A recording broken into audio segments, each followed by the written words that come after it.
que é o contrato do São Paulo com a Superbet, que foi um assunto aí que gerou um certo auê nas redes sociais, pelo seguinte, né? O São Paulo já tinha renovado esse contrato com a patrocinadora já há algum tempo, e já tinha se falado muito dessa questão do contrato ser ali o maior da história do São Paulo, o maior da história dos clubes, que atingiria R$ 1 bilhão e tal. Porém, contudo, entretanto, tem algumas ressalvas aí, né? Não falar exatamente o que faria esse contrato chegar ao tal do 1 bilhão. E simplesmente se falou, não, é o maior contrato. E não é bem assim. É um bom contrato, sim, é um bom contrato, só que ele tem alguns poréns. Deixa eu tirar aqui essa legenda aqui só para falar. E aí a gente vai seguir aqui, depois eu vou falar de algumas outras coisas da nossa programação também, que o pessoal está perguntando aqui, tá? Bom, o que acontece? Esse contrato, só para explicar para a galera, ele foi fechado para os anos de 2024 até 2030. Então, ele tem valores fixos aí de 680 milhões de reais, tá? Para esse período aí, que são 7 temporadas, tá? Então, para 7 temporadas, dá algo equivalente a mais ou menos 97 milhões de reais por ano, que não é um valor ruim, comparado ao que a gente tinha antes. O anterior, acho que era 52 milhões, 50 milhões por ano, né? Então, meio que dobrou. Ok, beleza. É legal, foi uma supervalorização, show de bola. Só que, assim, o que era para ser uma informação boa, e eu vi que teve gente até que falou assim, mas pô, vocês reclamam de tudo. Só que a gente precisa falar assim, porque eu acho que não tem a necessidade de se criar uma expectativa ou se criar um entorno em cima desse contrato para supervalorizar algo legal e sair de bacana na história. Porque, assim, existem variáveis nesse contrato. Então, quais que seriam esses variáveis? Para chegar nesses 1 bilhão, o São Paulo precisaria cumprir essas metas aqui, ou seja, precisaria ser campeão de tudo, ano a ano, e não vai, não tem como. Então, assim, se o São Paulo for campeão paulista, acrescenta 2 milhões. Se chegar ao título da Copa do Brasil, até 5 milhões. Se no Brasileirão não foi especificado as metas, mas poderia chegar a 20 com o título, né? Sul-Americana ou Libertadores com título, 10 milhões a mais. A Copa Intercontinental, se o São Paulo ganhar, mais 20. A Copa do Mundo de Clubes, mais 30, se for campeão. Então, assim, a chance disso acontecer, do São Paulo ganhar tudo isso, é praticamente zero. Não dá.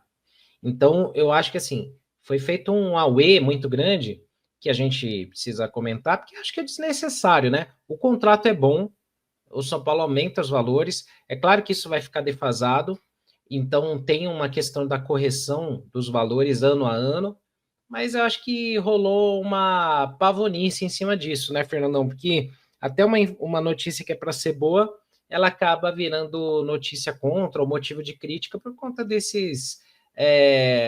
dessa, digamos assim, dessa maquiagem toda que é feita a mais, sem necessidade. Se falasse que, dobramos o contrato, pô, já estava bom demais. Agora fala que é 1 bilhão, você cria uma expectativa aí desnecessária, e quando você vai ver, na verdade, com a lupa, não é bem isso, né?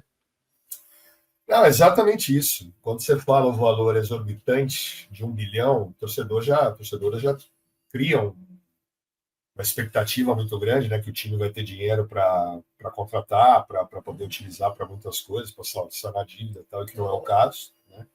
Eu acho que é um contrato bom, não é um dos melhores, acho que pelo tamanho que o São Paulo já deveria estar num patamar, no nível que tem o Corinthians, que tem o Flamengo, que tem o Palmeiras, mas são times que têm um poder de negociação sempre melhores que o São Paulo. Né? O que me assusta, Ricardão, Pri, pessoal, é você ver um valor desse, como que, eu não digo banalizar, mas como ficou no senso comum essa questão da palavra bilionário. O São Paulo, pelos números que a gente tem aqui, né, vai demorar muito tempo para chegar nesse número do bilhão, e aí um jogador de futebol como o Cristiano Ronaldo acaba de renovar o seu contrato para 2025-26, 1 bilhão e 200 milhões de reais. Um jogador só vai ganhar esse tipo de coisa.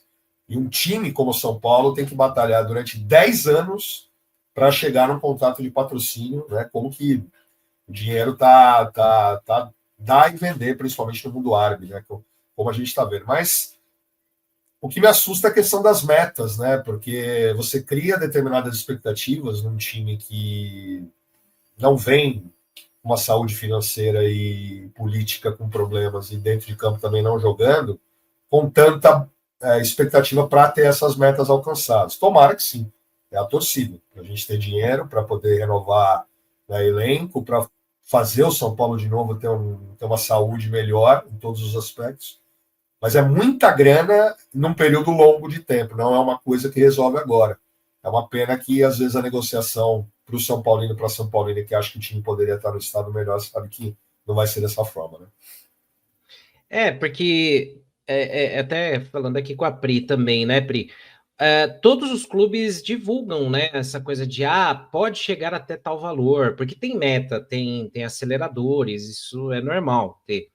Mas o jeito que é divulgado, pode parecer que é uma coisa que a gente está pegando no pé aqui, mas é porque se gera uma expectativa e num momento que o torcedor está preocupado com dívida, com faturamento, ainda mais agora, né? A gente vê aí, por exemplo, esse caso aí do Palmeiras e do Fluminense, só de passar de fase para as quartas, são mais 72 milhões na conta. Tem os impostos, tal, mas beleza, já entra mais 72 milhões. Eles já faturaram 222 milhões só com a participação do Mundial. Aí você começa a falar... Se chegar na final, ganha um bi. Um bi, né? Então, assim, os caras ganham um contrato do São Paulo com a Superbet, com os aceleradores, só por...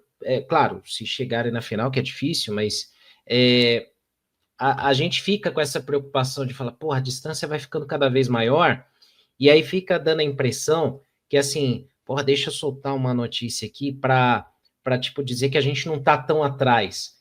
E, assim, o contrato, ele por si só, ele não é ruim, o São Paulo com a Superbet, ele dobrou o valor, mas aí fica essa questão de, parece que tem uma necessidade de ter que dar uma aumentada, e isso pega mal, né, Pri? Senna, eu acho que tem, como muitas coisas, né, no futebol, a falta de transparência e tudo mais, ela acaba causando isso que a gente está falando, né? Essa frustração do torcedor ou das pessoas e tal.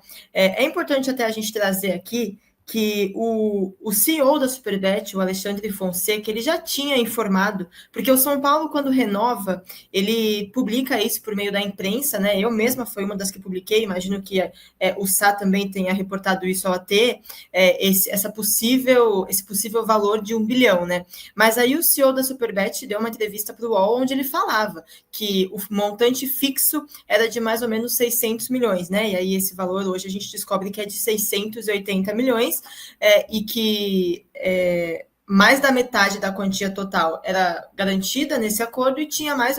É quase metade, né? Se a gente parar para pensar, né? Pensar que é 500, a gente aumenta para 600, eu não sei fazer essa conta de porcentagem, gente, desculpa, mas quase que dobra, né, se você ganha todos esses títulos. Então, assim, não é um contrato ruim, na minha opinião, né, Senna? Mas é o que você falou, acaba que a falta de transparência, em muitos momentos, acaba causando, até quando a notícia é boa, porque para mim é um bom contrato, acaba tendo esse viés negativo quando vaza a realidade, né? E aí, até trazendo, enquanto vocês estavam falando, eu fui pesquisar, né? Hoje o São Paulo, aqui está desatualizado, nesse ranking que eu estou vendo no Lance, estava 78 milhões, a gente sobe para 97 milhões por ano agora, então, né? E aí o Palmeiras, por exemplo, da Sporting Bet, tem 100 milhões. Acima está o Corinthians com 103 milhões e acima o Flamengo com 115, o que é muito justo, né? Entendo que talvez tenha gente que reclama do Palmeiras, porque o Palmeiras tem menos torcida, na teoria o São Paulo é considerado maior em muitos quesitos, mas o Palmeiras ganha muito mais e disputa muito mais coisa e tem muito mais relevância hoje no cenário mundial do futebol, né? Então, esse valor, até que você está tão perto assim do Palmeiras, 3 milhões de diferença, é muito bom para o São Paulo, né? E Corinthians e Flamengo, a gente sabe que é muito difícil brigar sempre pela quantidade de torcida. Então, assim, para mim é um bom contrato. Eu gosto também da parte que fala que existe um gatilho lá de sempre estar em uma certa porcentagem de acordo com os patrocinadores dos principais times e rivais. Não sei se você chegou a ver isso. Eu não sei explicar muito bem, tá? Eu não sou uma pessoa mais especialista em finanças, eu li aquela matéria que fizeram quando vazaram esses números e tudo mais, né? E aí fala isso, que existe esse gatilho, sei lá, se amanhã a Sporting Bet pagar 200 milhões para o Palmeiras, a Superbet tem uma porcentagem disso que ela tem que pagar para o São Paulo, para se manter na disputa, né? Isso é importante demais, porque, cara, eu vou te admitir que quando começou essa onda de renovação de contrato até 2030, ela é muito legal hoje, mas quando ela chega em 2030, se não tem essa cláusula, ela é uma, né? E não é o Casares mais que vai estar lidando com isso. Então, acho que são várias as empresas, né, que o São Paulo está renovando e a gente tem que, inclusive, ver se todas elas têm esse gatilho, né? Não digo nem do name rights, porque o name rights ele é muito particular de cada clube, mas, por exemplo, se não me engano, foi a Demicon, né, que renovou recentemente até 2030. Como que é esse contrato? Ele tem esse gatilho também de ir se atualizando conforme imposto, ainda que seja só imposto, que é o básico do básico, na minha opinião, né? Essas coisas são importantes. Então, cara, eu estava conversando com um amigo meu e aí até um amigo meu palmeirense, um dia a gente estava no Morumbi, e ele falou, cara, é muito doido, porque eles estão vendendo isso como algo incrível, mas a gente tem que ver, porque se o São Paulo hoje ganha da Demicon, em 2030, é nada, não paga água, entendeu?